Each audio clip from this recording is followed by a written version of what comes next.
Hi, everybody. My name's Jason. I'm Caden. I'm Jaden. I'm Eli. And we are the Yahuwah and the Torah channel. We thank you guys very, very much for hanging out with us. We are the family that believes what? The law, statutes, and commandments are for all times, that they were not done away with.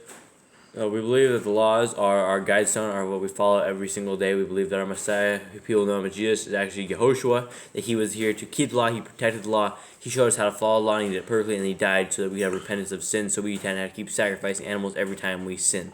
Wait, are you telling me the laws of our Creator are not nailed to the cross? They are not, he didn't, Yehoshua, which people know Jesus didn't nail on the cross, Peter didn't put him on the cross, Paul didn't put him on the cross. Well, he did fulfill the law. Yeah, he did, because there was a prophecy, and that is what's called fulfilling the law. So Does that mean the law is abolished if we fulfilled it? Wrong. Why? Because that's not it. Well, all food has been made clean. According to who? The NIV translation. I don't think that's right. Well, that's what they said in parentheses. Well, we can't take what parentheses a man-made sig as a man-made footnote. Peter had a dream that said slay and eat, and that's why all food's clean as well. If you keep reading down the chapter, talks about, Peter even says himself, he goes, now I know it was not about food, but about teaching to the unclean people, the Gentiles. So are you saying that the laws, statutes, and commandments are still in effect today? Yes. And they're Very for much all so. generations? Yes, that's what it says. It says for all generations. What about skin color? Is it for everybody? For everybody. It says that Doesn't matter. The Hebrew and the stranger, and if you're not a Hebrew, you're a stranger, and you still follow the law and become a Hebrew. Well, that sounds pretty good. I think we ought to join in this thing. Sounds like a good deal. Okay, for everybody who does not know, we are the Yahuwah and the Torah YouTube channel, Rumble channel, Odyssey. This is the Yah Scriptures, the greatest English translation that is ever put out, and it is $70. It is a work of art. We hope it's going to be as perfect as we can possibly make this. It's 103 books.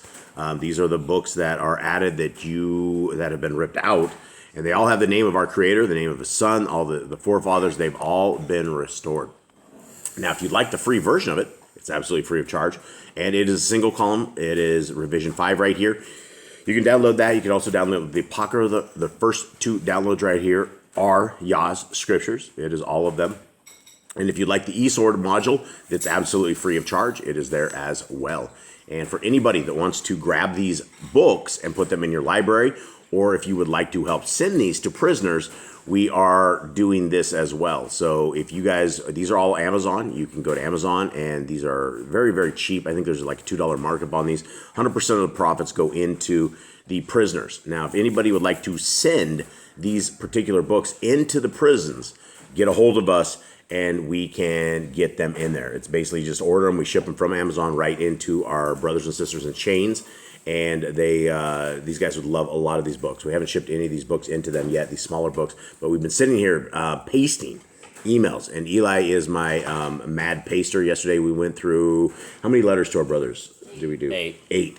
So we did 8 letters to our brothers yesterday. And when you are doing, the thing about the brothers and sisters in chains is that when you're in chains, they tax your family like a tremendous amount. For us to simply even send these emails out to these guys, it's $1 per prisoner, because we have to send them a 44-cent stamp, and then we have to send them a stamp back so they can even get in communication with us. And so we did 8 of those yesterday, and there's a lot of fruit that is being born with these brothers. And the thing about these brothers in chains is once they get the bug, once they get the I don't know what it is. Once they find Yah, they start passing it on into their brothers in chains. And so there's one brother, his name is Noe, and he was the one brother who brought a lot of brothers our way. But he's like a little leader inside of the prisons, and they're Torah keepers. These guys are all Torah keepers that have been, I guess conversion is the right word, but they have in their path. And another brother we have, his name is Larry Bronner, and he's really old. And a lot of these younger brothers have run into Larry back in the days. And so Larry he's really, really old. He got into a lot of trouble, and he's stuck there, but he is a heavy, heavy duty Torah keeper. And I talked to him a lot, and it's amazing how throughout the years, the other brothers, little brothers, have said that they spent time with Larry, and Larry helped them and got them on the path, and now they're ready for more. So there's a lot of fruit to be born in the prison systems, and so we love our brothers and sisters in chains, and we want to help them as much as we possibly can. If anybody knows women, we want to Oh, and if anybody of you guys out there knows women prisoners out there, that's one thing we don't have any of because obviously we're men. And I don't know how responsive the women are going to be. And maybe I can get Miss Nicole to write the letters to the girls out there. But if you guys have any women out there, we want to get them scriptures as well. And if you guys have any brothers or sisters in chains that you know of that are in a jail or that are in prison, get them over to us. You can email us at jboss008@gmail.com. Email them and we will put them on the prison list, the email list. We will contact them, get their shipping address, and then we will ship them in scriptures right now. We have a ton of the large print Hallelujah scriptures that we are still shipping out to prisoners, and we've shipped a tremendous amount of scriptures in.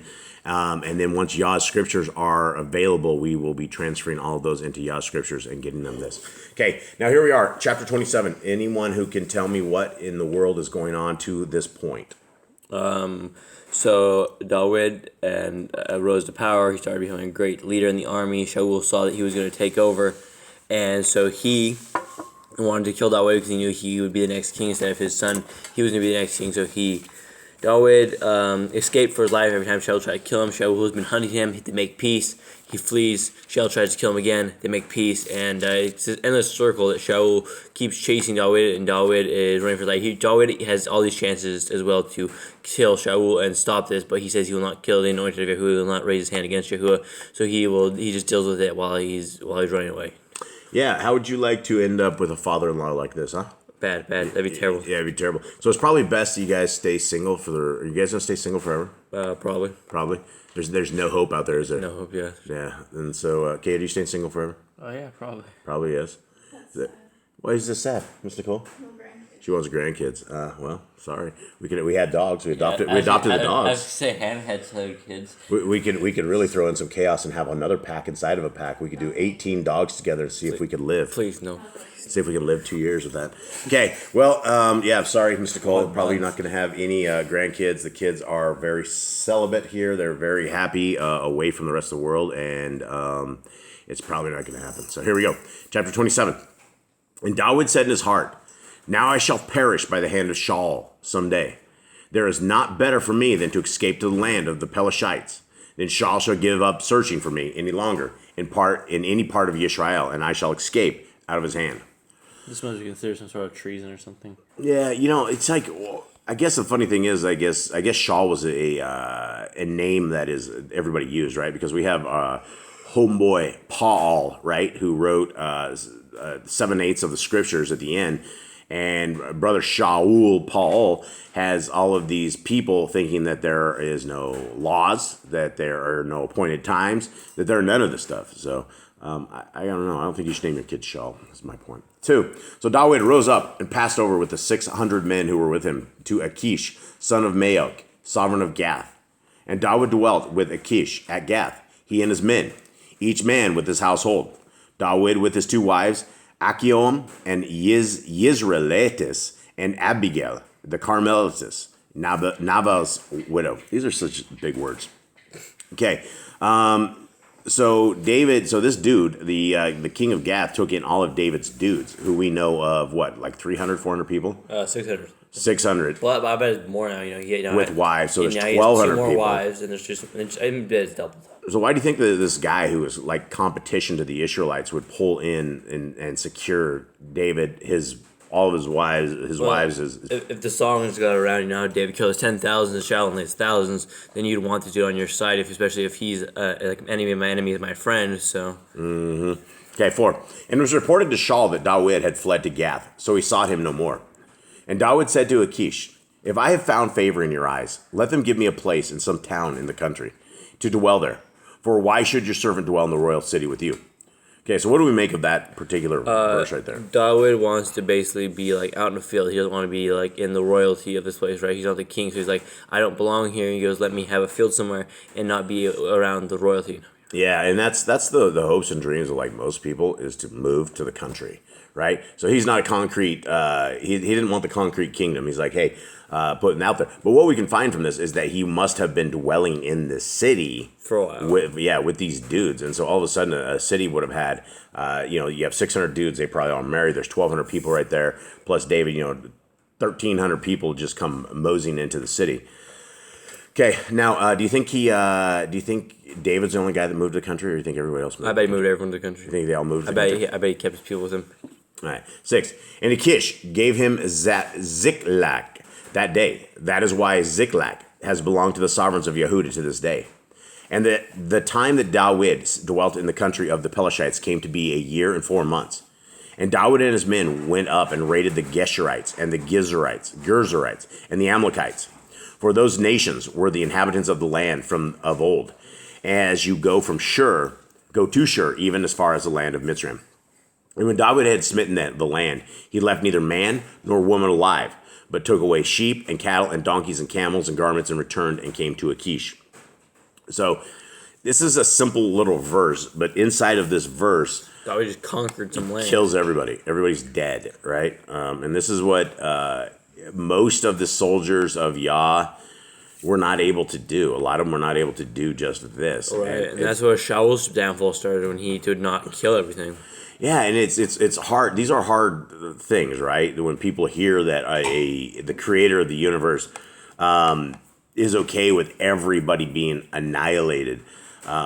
Again, we're dealing with corrupt DNA, and I'm not saying all of these guys are corrupt DNA, but there was still corrupt DNA in the land. The Pelishites definitely had all of the giants, and they had the giant DNA within them, and I think a lot of these people did as well. So let's continue on. 10. And Achish would say, "Where have you made a raid today?" And David would say, "Against the south of Yehudah, or against the south of the Yerkemanites, or against the south of the Canaanites." David did not keep alive man or woman to bring news to Gath, saying, lest they inform against us. Thus David did. And this was his practice all the days that he dwelt in the county of the Pelishites.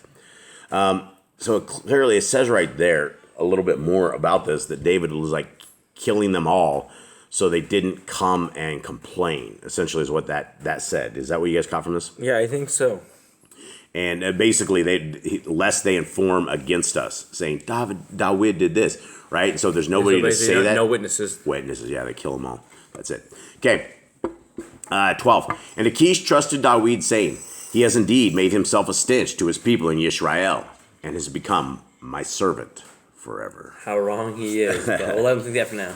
All right, so that's it, guys. I don't think we have anything else there. Anything else from anyone? Not yet. I mean, we just see the power of David growing, how 1,300 men can wipe out entire cities. Yep. So. Okay. All right, everybody. Have a very good day. We love you. All right. Shalom.